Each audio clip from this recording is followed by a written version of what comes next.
Hello, today I will be teaching you guys how to make your own jerky from home. This is the supplies you'll need. Your choice of meat, your choice of knife. This is just excess meat. Your choice of seasoning, which this one has 4 or 5 different kinds of seasoning. You can get this from Walmart, Bass Pro, or Academy. And your dehydrator, which you can get from Academy or Bass Pro as well. To start off, we'll be cutting up the meat. This is my choice of meat. It's deer meat. You can cut it 2 different ways. You can cut it with the grain, which is cutting with this white fiber, so it would be going this way. Or you can go against the grain, which would be going the opposite way of the fibers. If you cut it against the grain, it'll make it a lot more chewier. If you cut it with the grain, it'll make it a lot more tougher. When you're trimming your meat and cutting up to the slices you want to make sure you cut off all this excess fat. You do not want that in the jerky that you'll be dehydrating. When cutting your meat, I'll be cutting against the grain.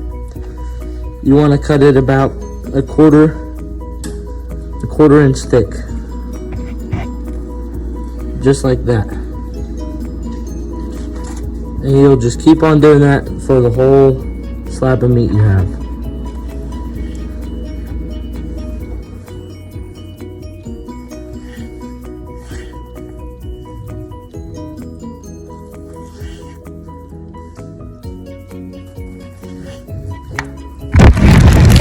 Once you're done, it should look a little something like this, and a whole bunch of little pieces.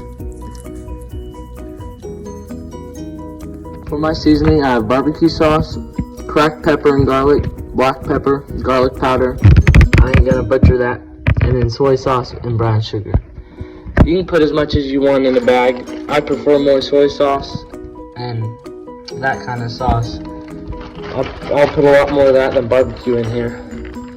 And it'll come to look like this, and you'll put your jerky in there, shake it up, and then put it in the fridge for about 24 hours. Once you have your meat in the bag and shaken up, it will now go into the fridge.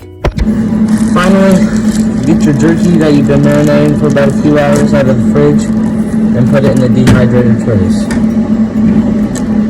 When placing your jerky on the dehydrated trays, you want to make sure that they're all spaced out and pretty even across the whole tray.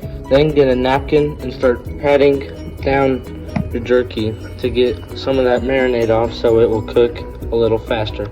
For this particular seasoning I did on my jerky, I put it about 150 degrees Fahrenheit and just turn it on. Open up your lid to your dehydrator, grab your tray, put it right on in there. Set the lid. Keep checking your jerky while it's dehydrating. You'll know it's done whenever you can bend it, and it'll bend and it'll crack, but it won't snap in half. It's been about 7 hours, and now it's time to take the jerky out of the dehydrator. Turn it off. Open up the lid. Pull out your tray. Bend your jerky. It's got a nice crack. Doesn't break in half. That's how you know it's done. That's how you make your own homemade jerky from home. Thank you guys for watching. See you later.